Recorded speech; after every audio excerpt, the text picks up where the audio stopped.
Thank you both Thank you for the so most. much. I hope you can all hear us okay. Uh, Once again, thank you so much for giving us this opportunity to share our perspective about API management, especially from a context of enabling public-private partnership, partnership between government agencies, partnership between government and public in general, and the role that APIs can play in that. Without further ado, let's get started.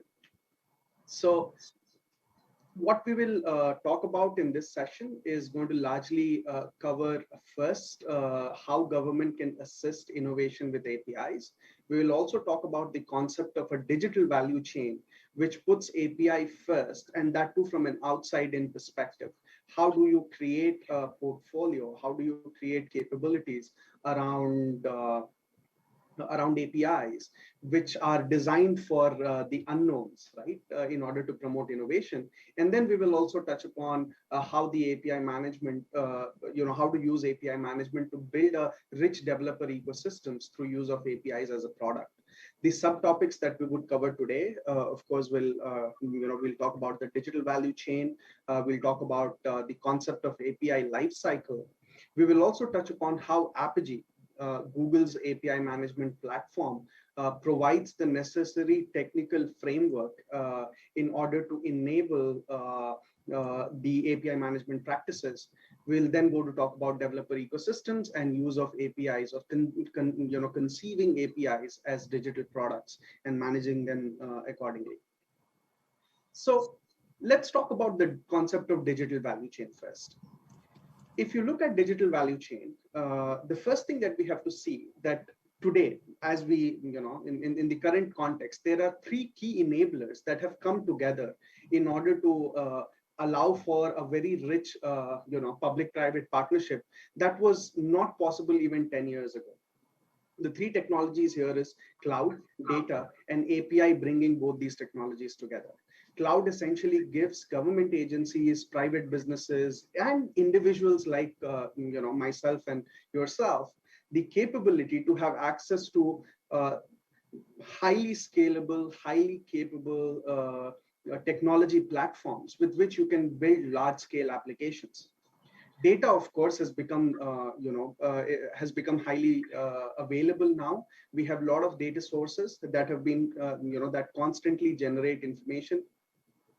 With access to devices like smartphones, the data has become ubiquitous. So almost all aspects of information, as well as our daily lives that we want to basically have access to in terms of data, is now available. And with cloud, we can essentially consume that data in order to build interesting and rich applications. But the last missing piece, which basically connects cloud capabilities with data, is APIs. APIs essentially provide a very secure way of discovering and consuming this data to create interesting experiences, which gives, which either solves a problem, which brings in convenience, and various other things that can be done through, exciting experiences that developers can build. These developers need not just be first-party developers. That means it need not be an initiative that government has to build or a specific organization has to build. As long as APIs are available, anyone with access to those APIs can create a solution for a problem that they feel exists. Now, to further explore this concept, right, let's look at evolution of APIs itself. The evolution of APIs, APIs when they were conceived back around 15, 20 years ago, when they started becoming really popular, probably 15 years ago, it became part of, well, the concept of APIs itself has been around for many, many years, right? In the context of REST architecture, where you can use HTTP or web services to expose data of an application to other applications. It was conceived as a solution for the problem statement of access. You have data, you want to provide access to that data, you would use REST APIs to do that. But very soon, industry realized that this design pattern can easily be extended to have more capabilities. And especially with advent of cloud towards the later part of last decade, this design pattern became really, really popular. So with some added controls, APIs became the solution for integration. And even today, we see a lot of API consumption being done to solve the problem of integration. You want application A to talk to application B and exchange data with each other. Probably APIs is one way to do that, right? But as the industry matured, as the technology and the use of APIs proliferated, people very quickly realized that APIs are not only for integration. You can actually use APIs to build experiences that that really solves problems and make things very, very interesting. And that realization very quickly gave rise to APIs being agent of transformation, where now you see so many platforms and ecosystems that are built around APIs. So you could have an organization that has core capability of, let's say, logistics, right? They can basically move a physical good from point A to point B, but now that physical capability is available in form of an API. And so therefore a developer who needs who is building an application and that requires, let's say, a package to be moved from location A to location B, can simply consume that API and enable that capability within their own application, right? So this pattern gave rise to platforms and ecosystems. And platforms and ecosystem inherently have this network effect. As more people use a certain platform, that platform continues to become more and more valuable. And that positive spiral really makes brings a lot of positive progress. And various platforms in the last 10 years have taken advantage of this design pattern to bring in a lot of interesting capabilities. Now, these concepts are being further improved through use of API marketplace, enabling key ecosystem makers. I call them market makers, right? To bring capabilities that have been developed by third parties together, make them more discoverable, and make it available for general public as well as independent developers to take advantage of. So that was a quick view into how APIs have evolved over a period of year and the kind of complexity that comes along with this evolution. Now, with the context of APIs and the history of APIs, let's look at digital value chain as we see it today in context of APIs being agent of transformation.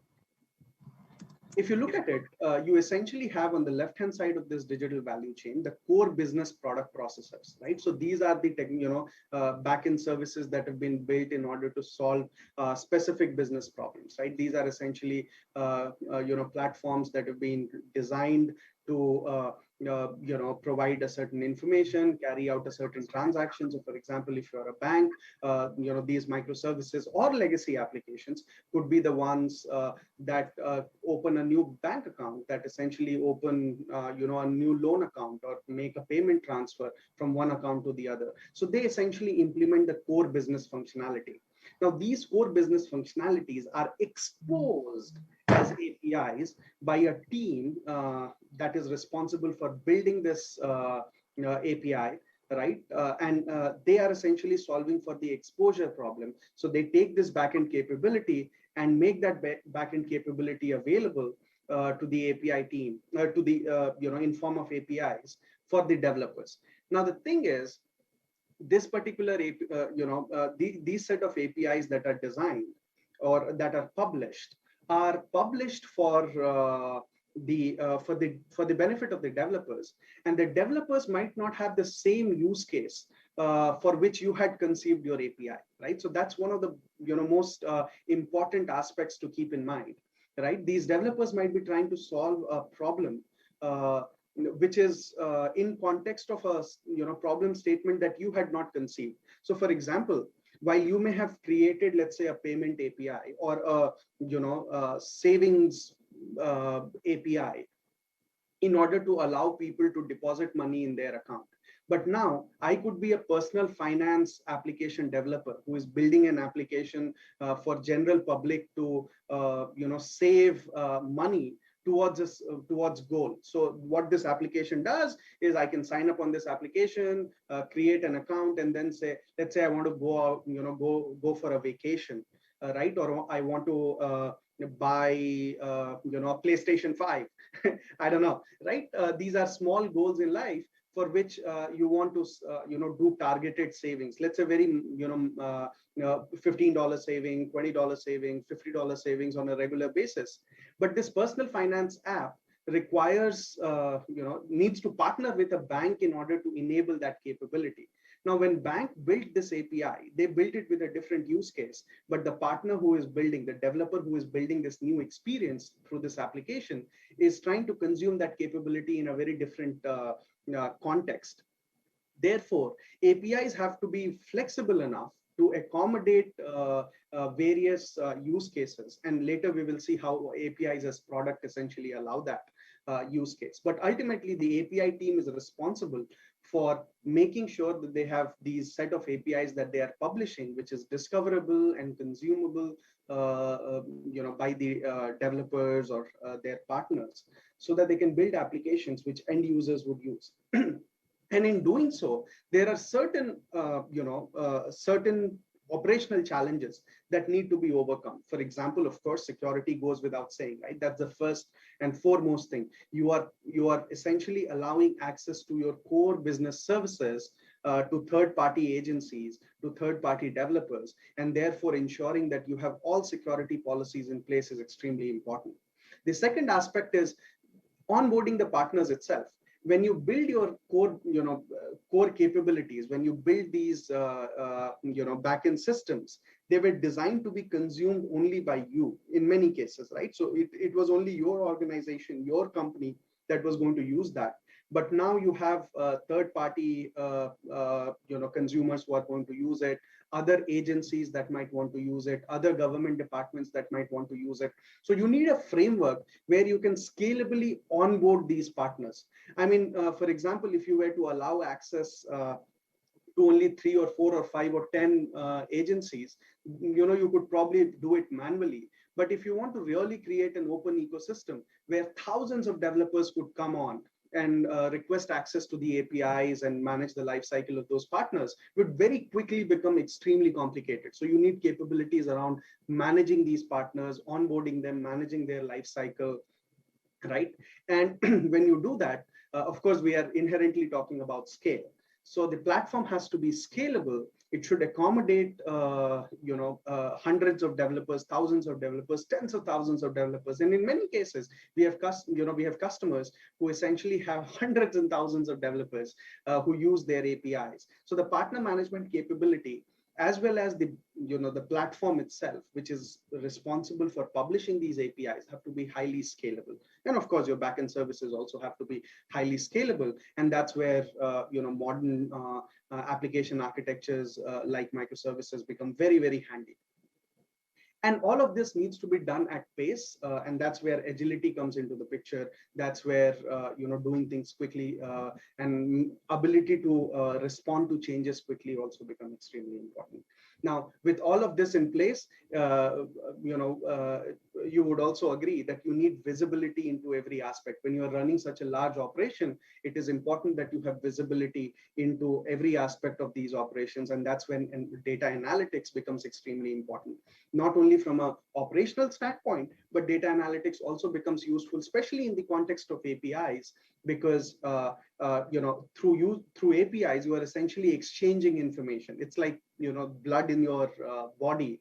It contains all the necessary, this is what APIs are, what transporting data from your client to the server, right? So essentially every piece of information that is being exchanged in some form or shape is always carried through these APIs. So if you have a strong analytics capability baked into your API management practice itself, that gives you the possibility, that opens up the possibility of leveraging analytics for better operations as well as better visibility into business outcomes. So that was somewhat of a longish explanation of what we see as a digital value chain.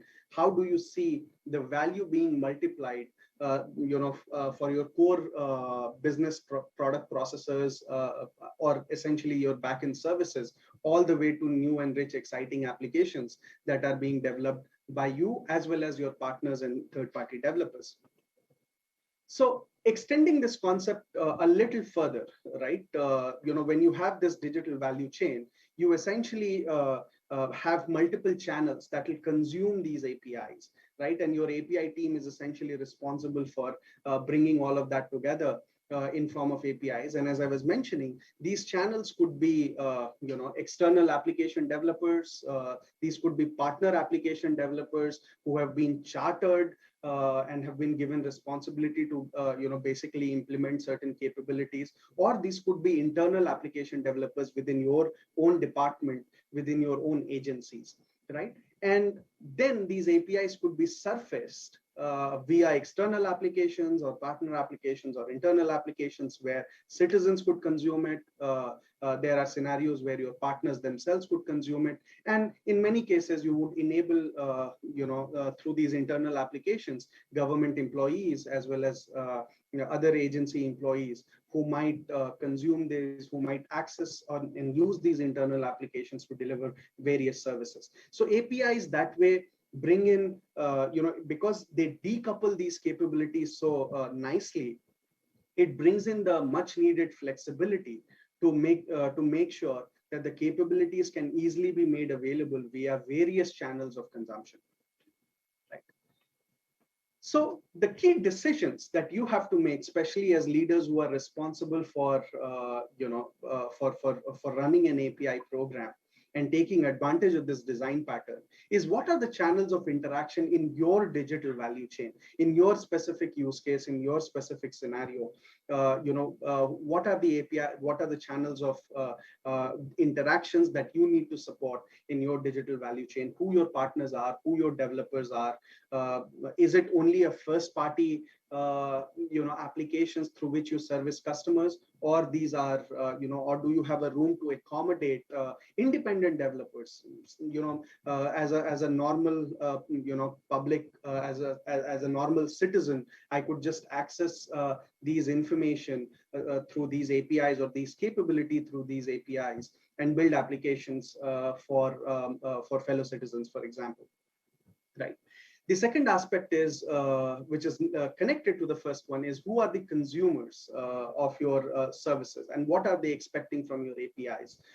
These are citizens or partners or employees, what their individual expectations are, and how can you build the framework for your APIs to meet the needs, the requirements of these individual consumers, right?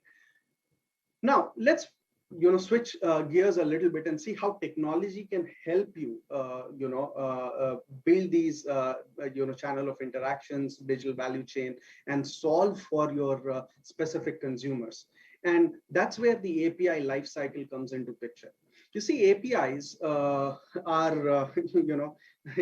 APIs go through a life cycle much like how a human being would go through, right? You conceive them, you give them shape, you bring them, you give them life by designing them and developing them.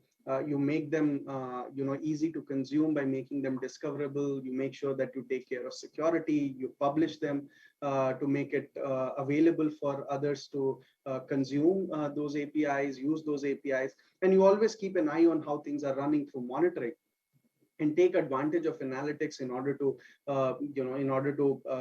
capture a lot of information about the health of your API program, health of your business, and various other aspects. And in many cases, take advantage of monetization so that you can generate revenue on top of the APIs that you have created. And then the process kind of, you collect a lot of feedback, and the process kind of, again, repeats itself, where all these inputs go on to improving the design of the platform, which then improves the development cycle of the API. You keep making those changes in an iterative way. And at the heart of it, an API management platform like Apigee essentially allows all these capabilities to come together in shape of a API platform, API management platform. So we will touch upon how Apigee, being a fairly, opinionated platform around API management, brings these capabilities together and enables organizations, agencies, and or companies essentially to have a scalable API management practice. The first part is API design itself. You see, APIs have as I was mentioning, APIs have gone through a very quick succession of improvement from where they were conceived as just a solution for allowing data access to now becoming core agents for platforms and new business models, right? And in that growth story, one very prominent design pattern that has emerged is called design-driven development, right? So when you build APIs, you essentially build APIs not by straight away writing code for that API, but first to write a document, and that document is a very English-like document. It's a open standard that has been developed by the overall industry that works for the benefit of APIs. That's called Open API specification. It's part of an Open API initiative, which is an industry-wide initiative responsible for standardizing API designs in the industry.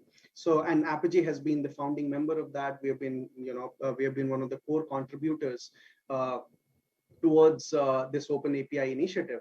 And this Open API specification essentially gives a way for you to use very English-like language to explain the behavior of your API, right? So even before you write a single line of code, you first write the Open API specification document, which describes the behavior of the API, what are the different actions that you support, what are the different endpoints that you are exposing, right? All of this gets captured in this document. And Apigee gives you a very nice inbuilt Open API specification editor, which gives you a very visual way of seeing how your Open API specification is going to lead into ultimate API itself. And then Apigee does a pretty neat thing of reading this Open API specification and automatically generating API proxies for you. Now, API proxies are that technical component that are, think of them like an interpreter, right? So API proxies essentially is responsible for publishing an API as a web endpoint, as a HTTP endpoint, which your developers would consume and would then go and talk to your backend services and basically, do a lot of things in order to make sure that you are securely allowing access to your backend systems, right? So the API proxies are automatically generated. The stubs for that are automatically generated through use of the design tool that comes with Apigee. So this saves a lot of development time. Moreover, it also encourages this design-driven development where you know exactly what you are building and you are taking a very thoughtful approach towards building the APIs. Now that your APIs have been designed and the proxy stubs have been developed, have been generated, the next step is to actually flesh those out, add certain capabilities, and that's where API development comes into picture. The core process of building an API proxy is, or building an API as we traditionally think about building APIs, is developing an API where you add policies to enforce security, to enforce certain or bring in certain capabilities. So for example, let's say your backend system was written somewhere in the 90s or 2000s. It is still built on top of SOAP, right? And all the modern application development essentially happens through REST, you expect JSONs to come out of it. You expect certain capability, you expect your data to be made available to you in a certain format, right? But your backend systems were never designed to send data in that format, right? So there are a lot of transformation that needs to be done, as well as a lot of connections that need to be made, a lot of protocol conversions that need to be done. So these are essentially done within the API proxy, and Apigee gives you a very nice framework to allow you to quickly build these transformations, quickly make these conversions possible through, by simply dragging and dropping, over 30 different configurable policies that come out of the box in this platform, right? So now what happens is you don't have to be a developer, right? If you can configure a system, right, you can basically use Apigee to build new APIs. This again accelerates the process of API creation, saves a lot of time, and also ensures that whatever code you are writing is highly secure. You are not introducing unwarranted bugs, because when you write code, of course, every line of code is just a potential surface for a new bug, right? So lesser the amount of code, better is the overall security construct. Now, Apigee, however, also realizes that there are various scenarios where whatever configurable policies that we ship out of the box might not be sufficient, right? So there are certain changes that need to be made, or certain new policies that need to be created in order to meet your specific use case. And that is where the Apigee's capability of allowing you to build your own policies using JavaScript or Java or Python essentially comes in very handy. So overall, what this API management platform gives you is to very quickly develop APIs and iterate over it very quickly, manage the change of configurations very easily, right? So that you can, even if you have thousands of APIs that you are publishing, the overall process remains fairly manageable. Now, this section can get a little technical, but I would want to touch this upon for one single reason, that it will give you some ideas around how APIs, when done correctly, can bring in capabilities that are otherwise very difficult. So, for example, let's say there are several agencies that are working together in order to create a citizen service application, right? Or a third-party developer is essentially building it, And what happens is you could have the same application, but that is available through, let's say there is an admin interface and there is a, general citizen interface. Now, the admin interface essentially allows some more data to be available for an API, right? Let's say there are certain additional fields of information that can come from the backend to the application when an administrator is accessing that application. But when a general user is accessing it, those fields should not be shown. Now, in the traditional world, this will essentially mean that you will have to build two separate APIs, right? And when you build two separate APIs, you essentially have now two different things that you need to manage throughout through the whole life cycle.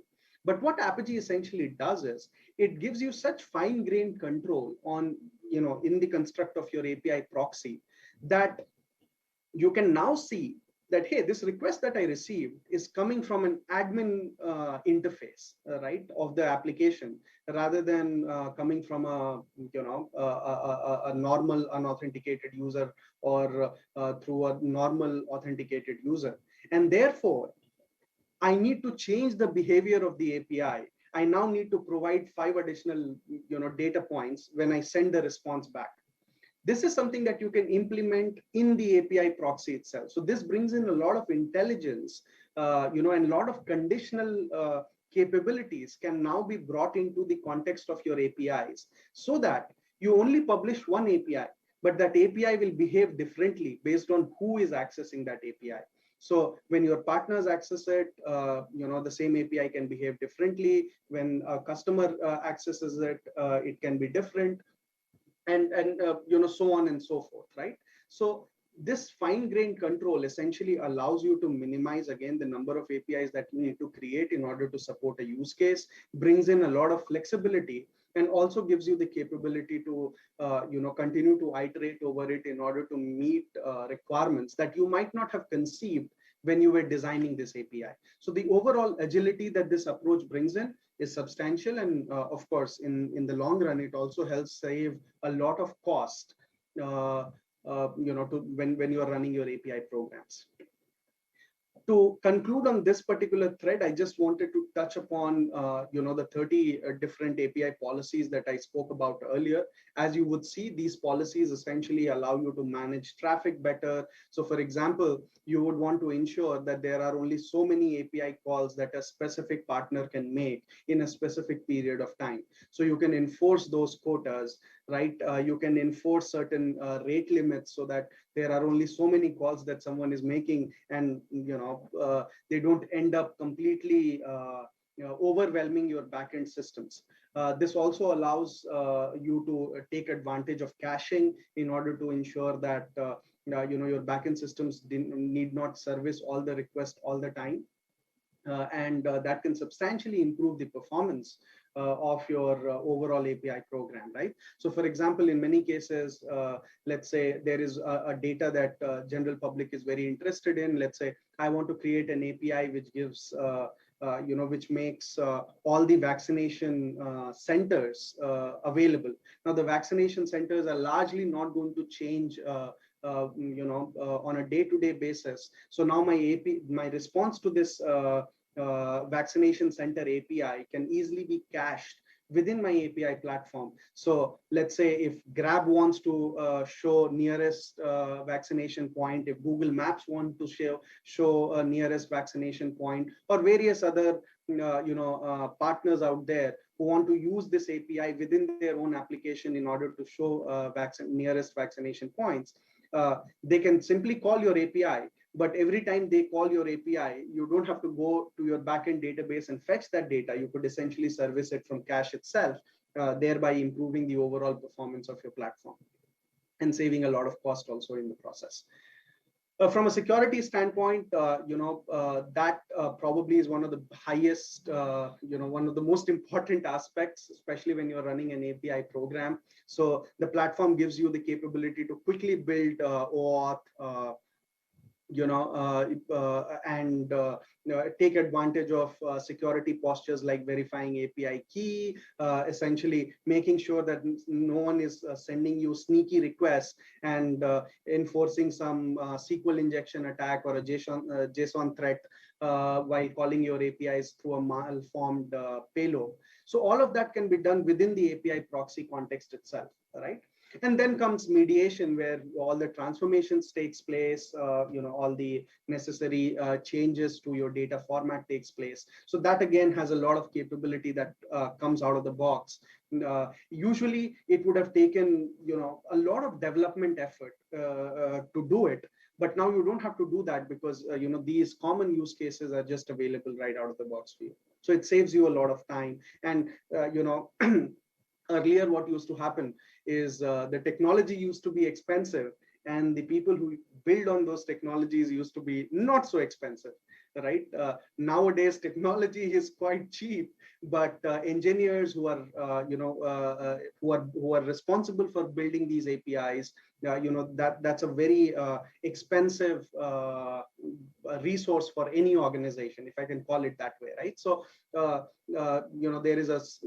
there's a lot of demand for API developers, and we don't have those many API developers. Therefore, if you can make your API developers productive, if you can give them the tools that are that can reduce the time that it takes for them to build these APIs, that's point one. And point two, if you can enable non-developers to and give them tools so that they can easily build APIs on their own without depending very heavily on hardcore engineers to build the APIs. Both of them are very, very beneficial for running a large API program. And tools like Apigee with these built-in policies and built-in capabilities essentially enable that, right? So with that, let's quickly touch upon one more important aspect, which I think is very, very relevant, especially in the context that we are discussing about APIs, which is shared flows. In many scenarios, you would want a certain, let's say there is a certain set of policies that gets repeated very often. Right, throughout your API. So for example, you want to make sure that every API that you use has an API validation in place, has OAuth in place, has certain caching practices in place. So a central team can basically design these, what we call as shared flows. These are a set of policies that must be enforced, or consider them as library that can be reused whenever we are building your APIs. And then what happens is that anyone in the organization can basically take advantage of that and optionally use this shared flow in order to meet that functionality, or it could be enforced. So for example, a central security authority can come and say, hey, you have to implement, and automatically these shared flows can be attached to every API that you publish. So imagine a scenario where there is a central government agency responsible for ensuring a common practice, especially from a security standpoint, for all the APIs that are being made available. Approach like this becomes very handy, where the central body can build these shared flows and basically ask everyone else to implement it and enforce it.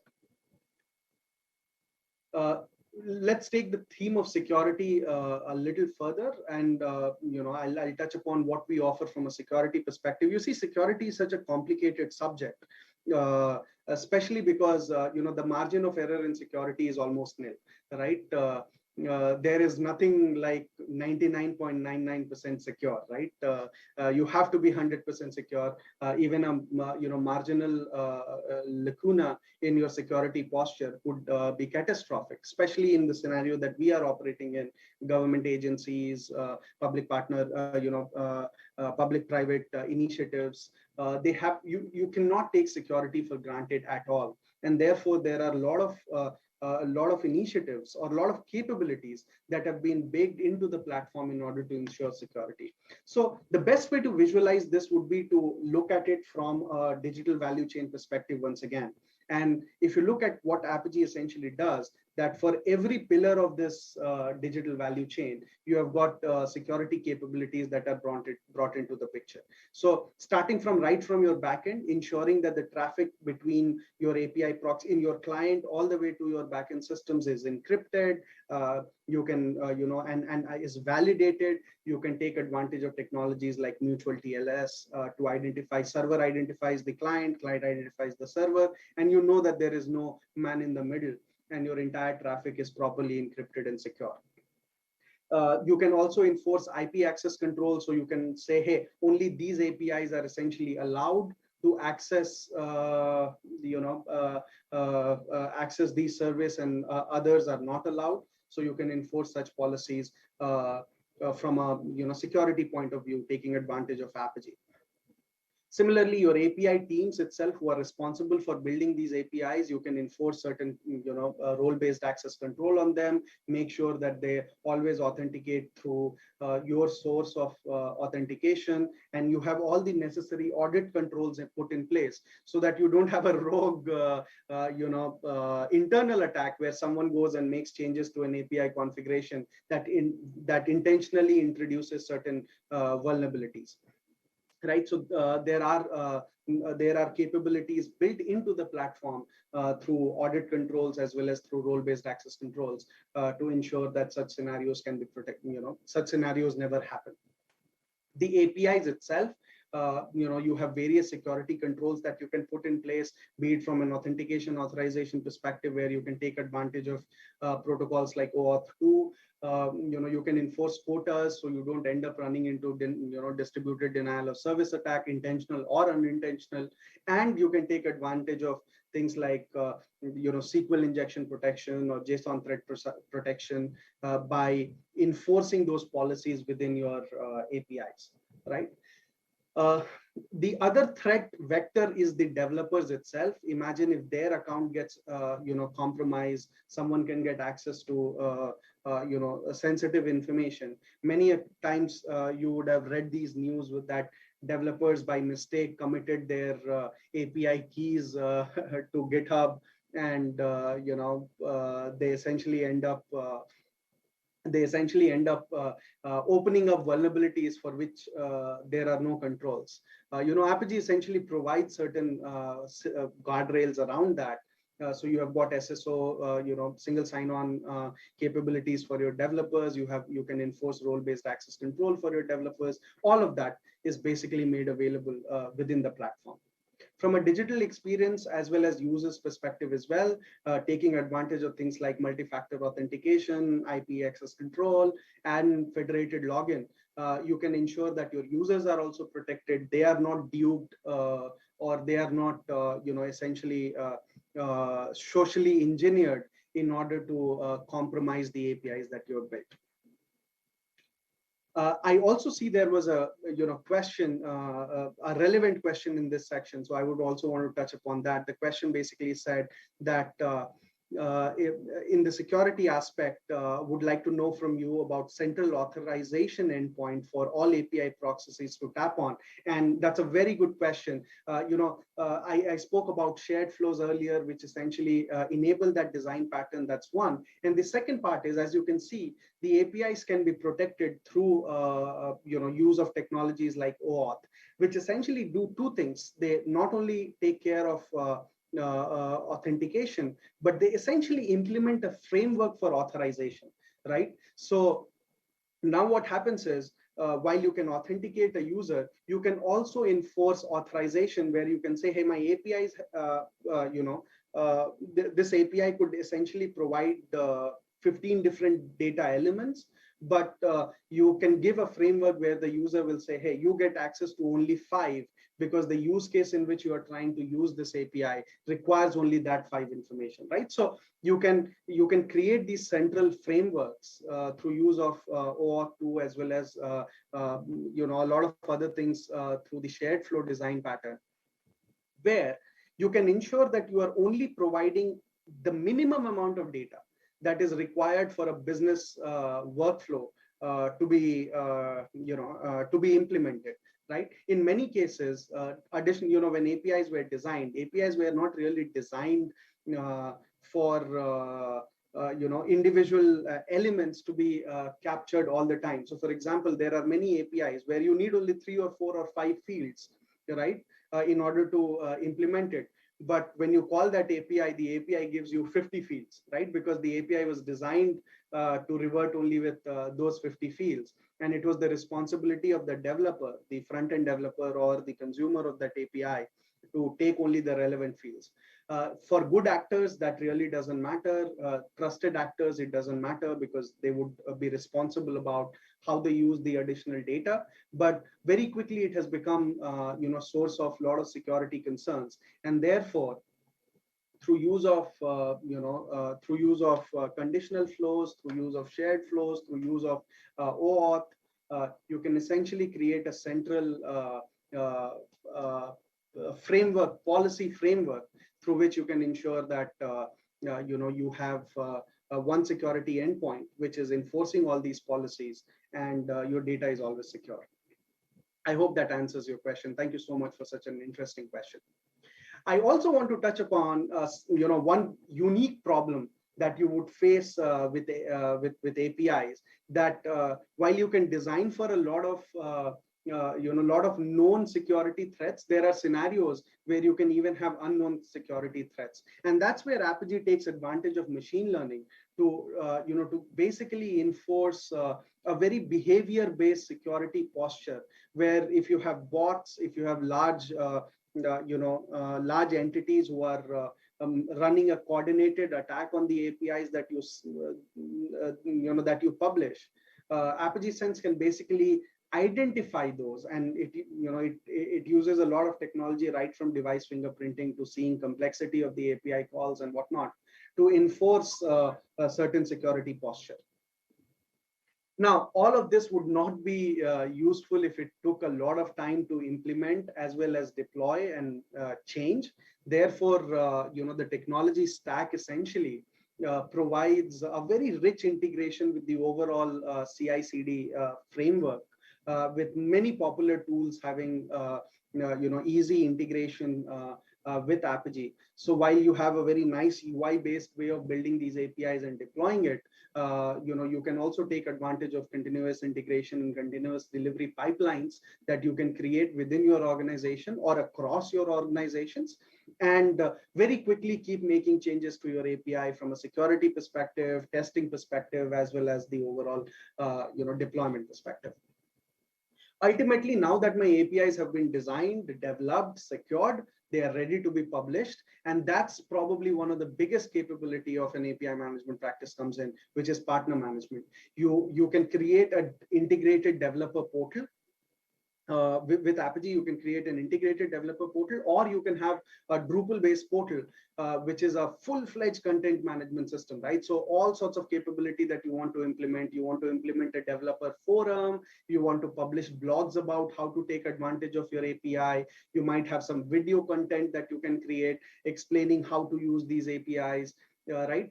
All of that can be managed through your developer portal, as well as the whole approval life cycle of your developers can be managed through this developer portal, right? So you can create, like government has a developer portal already, right? Similarly, every agency can have their own developer portal, and this design pattern is becoming extremely, widely regarded everywhere. So, developer portals, Apigee's capability of giving you a very rich, highly configurable developer portal comes in very handy, especially when you want to run a large-scale developer outreach program. Now, now that the APIs have been published, you have got your developers, you have to make sure that all APIs are running fine. And that's where having a central framework, to control, but a framework that, while controls are central in nature, the development should not be hampered. It is decentralized. Such pattern needs to be implemented, especially in scenarios where you want to support multiple tenants, right? You have different stakeholders that want to run API programs based on their own control, as well as based on their own requirements. You would want to have that multi-tenant architecture, but still you want to make sure that you are monitoring that all your APIs are performing fine. You're meeting all your SLAs, the response times are good, the latencies are fine, right? To have that framework in place. And if something goes wrong, you should be able to investigate that, identify what went wrong. That framework is extremely important. And that's where you have Apigee's monitoring capabilities available to you. As I was mentioning, because APIs allow data to be exchanged, and almost all data flows through these APIs, you can tap into these to create a lot of rich and very valuable dashboards. And Apigee comes bundled with a very concrete API analytics platform. So what happens is you can create, not only use the built-in dashboards that have been designed in order to give you access to important elements that you might always be interested in. It also gives you ability to create your own dashboards. And this is probably one of the most important aspects, which is monetization. Ability to take your APIs, right? Publish them in such a way that people can subscribe to it, pay for it, right? You can collect and implement various business models, right? So let's say, for example, if the government agency believes that there is some sort of APIs that can be created, which will be very useful for businesses, right? And these businesses should pay for the access of this information, right? That could, just like how we pay for various other government services, now you have these digital services that are being made available for consumers, and government can essentially collect, or agencies can collect revenue. You could very easily do that by monetizing your APIs, right? So Apigee again has a very complete and comprehensive monetization framework, which allows you to create various rate plans. So these could be prepaid APIs, postpaid APIs, revenue share APIs, right? Different business models as per your own requirement.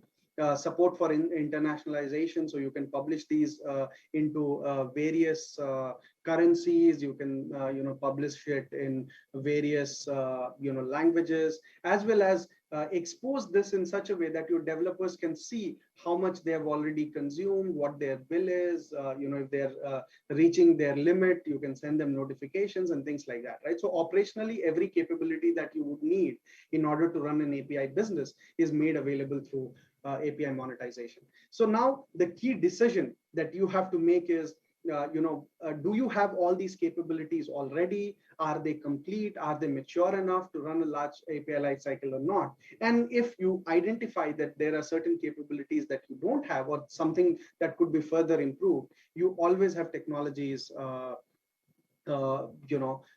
you can take advantage of. Now, this is where I will also answer a question, which is relevant. Knowing from your engagement, any Singapore government agencies that have adopted Apigee. I'm aware of Kong. The answer to that is yes. Of course, we have several agencies, who have adopted Apigee. Some of them are very large-scale deployments. Unfortunately, I'm not sure if we can name the individual agencies because of confidentiality, but I hope this response should be good enough to give you a view that, yes, we've been working very closely with the Singapore government for many years now, and various very important and large agencies are using Apigee. Especially when their requirements are more enterprise class, right? So, if you look at Kong and some of the other API gateways, right, they are of course very popular. But when it comes to full lifecycle API management, that's where agencies like to use Apigee. Now, quickly giving you a view into the various runtime options that Apigee offers. Of course, Apigee has a SaaS-based offering, which is completely in the cloud. Apart from that, it also has a hybrid deployment model, which can be used to deploy it within your own data centers, or can be deployed, across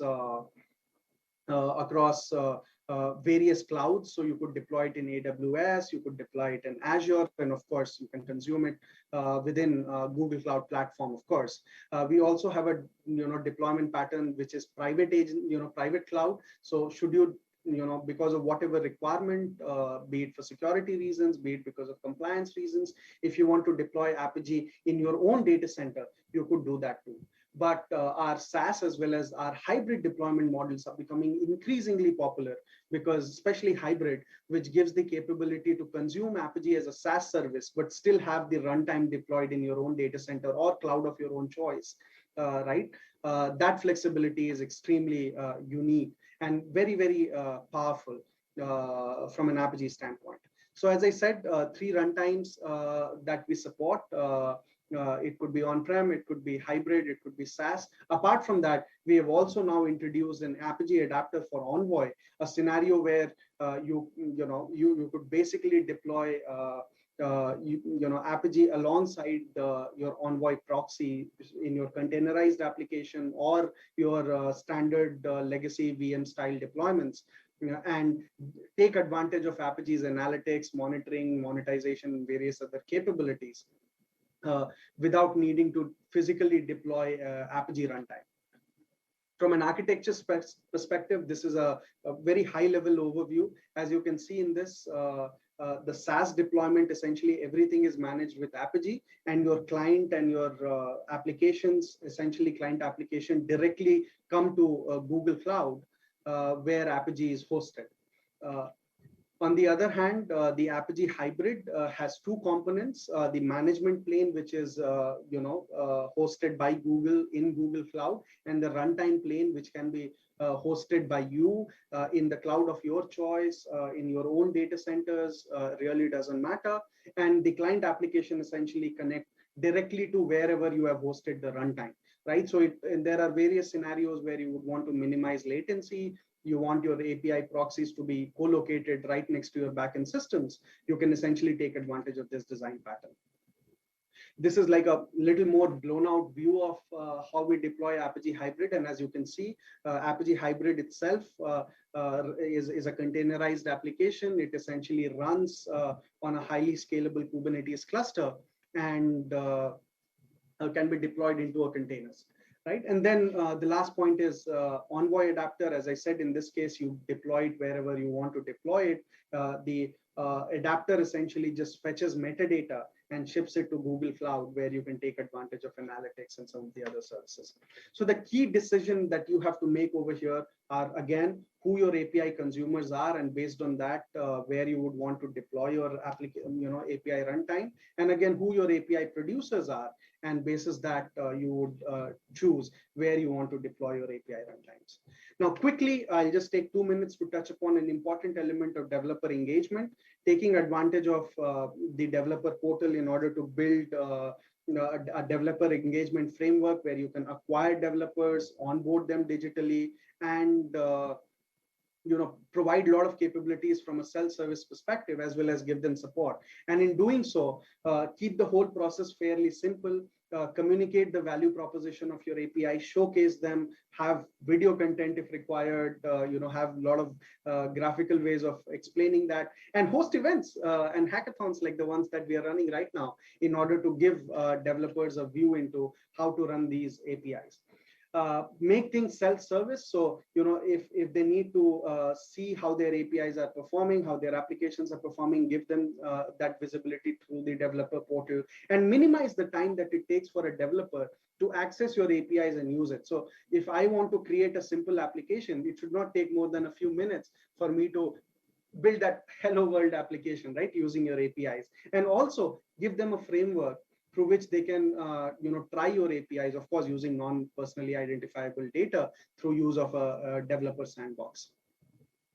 Supporting and maintaining it is extremely important through your community process, through your technical documentation, giving them a product view. All of that comes in very handy, and you can do that through the through our developer portal.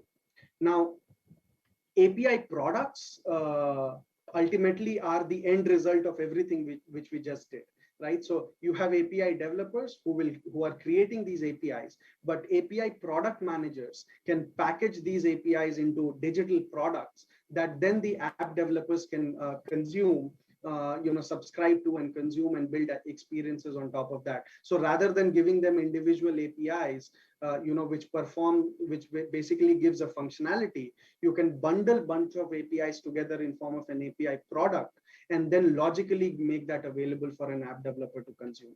So that's where the API products come into picture. A good example of that could be, you have core domain APIs, that various agencies would have. On top of that, you can have API products that the government publishes, and this could be for taxation, housing, welfare, various use cases, right?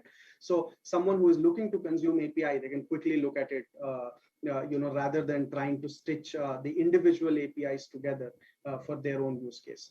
So what it takes, outside in thinking, making APIs a marketable product, cultivating an ecosystem through a rich developer engagement, and making it easy for people to adopt your APIs and consume it. So the ultimate and the key decision here is, what are your API products, what can you build, and how quickly you can get these APIs to the market, make them discoverable, and make it available for general public to consume, your partners to consume, right? With that, that was my last slide. Thank you so much for taking the time and hearing me through this monologue. We have only a few minutes left, but I would love to take a few questions if we can. As I see that all questions are answered, but if there are any last question that I could answer, we just got a couple of minutes. We could take advantage of that. Okay, if there are no further questions, thank you so much for giving me and Hari an opportunity to talk to you and share our perspective with you. We are deeply indebted for that time. Thanks, Abhishek. Thanks, everyone. Thank you so much.